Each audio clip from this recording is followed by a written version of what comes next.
Joining us via Zoom is Education Watcher, Executive Director of the Institute for Education Studies, Peter Pate-Anti. Thank you, Peter, for joining us. So you've been following, the series that we've been running for the last 4 to 5 days and the realities of this rural folk, which, by the way, is not limited to Afram Plains North alone. It cuts across many rural areas, which you and your organization have established.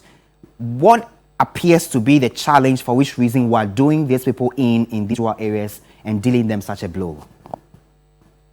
All right, thank you very much, and good afternoon to your viewers.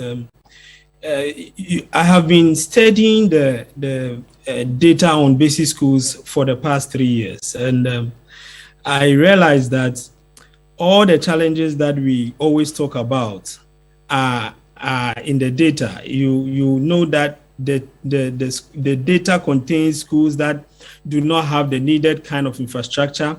You will know that the data contains schools that do not have the number of teachers that they are supposed to get, textbooks and other things. Everything is in the data. And that is why this year, when we started the year, we indicated, I first said that we would want to push for a data-driven policy intervention. And it's simply because we have a very rich form of data on our basic schools, and if we want to do policy interventions, it should be based on this data. The area that you are doing your documentary on, and by the way, I commend you for this wonderful work. I've told you already, this is the kind of things that we need to change the minds of the policymakers, because most of the times, although they have the data, they still want others to push from behind so that they will sit on their toes. The point I was trying to make is that if you take the district that you are looking at, on the average, schools that needs major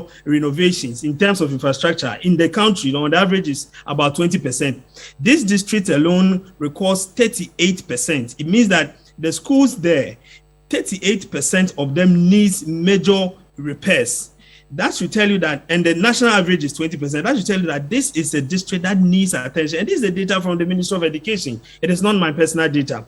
It also tells you that in that particular same district you are dealing with, the data shows that in terms of textbooks, they do not have the core textbooks. Maths, English, social studies, science, they do not have it. It is 0.0, 0.0. I think it is maths or something that is 0.2.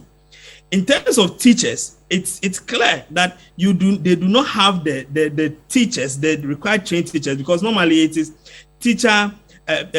people per trained teacher ratio and then people per teacher ratio. Those there mostly are those who have not gone through the requisite training, as you found out yourself. So this is a district that needs a particular kind of attention, and because we do not pay attention to the data, we always come out and then we introduce policies, and at the end of the day, those districts that are deprived, those districts that have these challenges will continue to suffer, because the policies and the interventions and the reforms that we are doing are not targeted at these particular challenges, which sometimes are unique from district to district. So if you want to get impact, you will need to identify these districts and then see what the needs of these districts are, so that you can provide for them. You don't sit in Accra and then roll out a wholesale policy and expect that every basic school in the country across the length and breadth of the country would benefit from that. We don't do educational policies like that, and that is why we are having these challenges. Thank you, Peter. I'm sure subsequently we'll get back to you. We'll do a more in-depth analysis of a situation and then, prescribe some solutions to this that can give the people of these deprived districts some relief and also give their children a fighting chance at education. Thank you very much, Peter Pate-Anti. He is the Executive Director of the Institute for Education Studies there.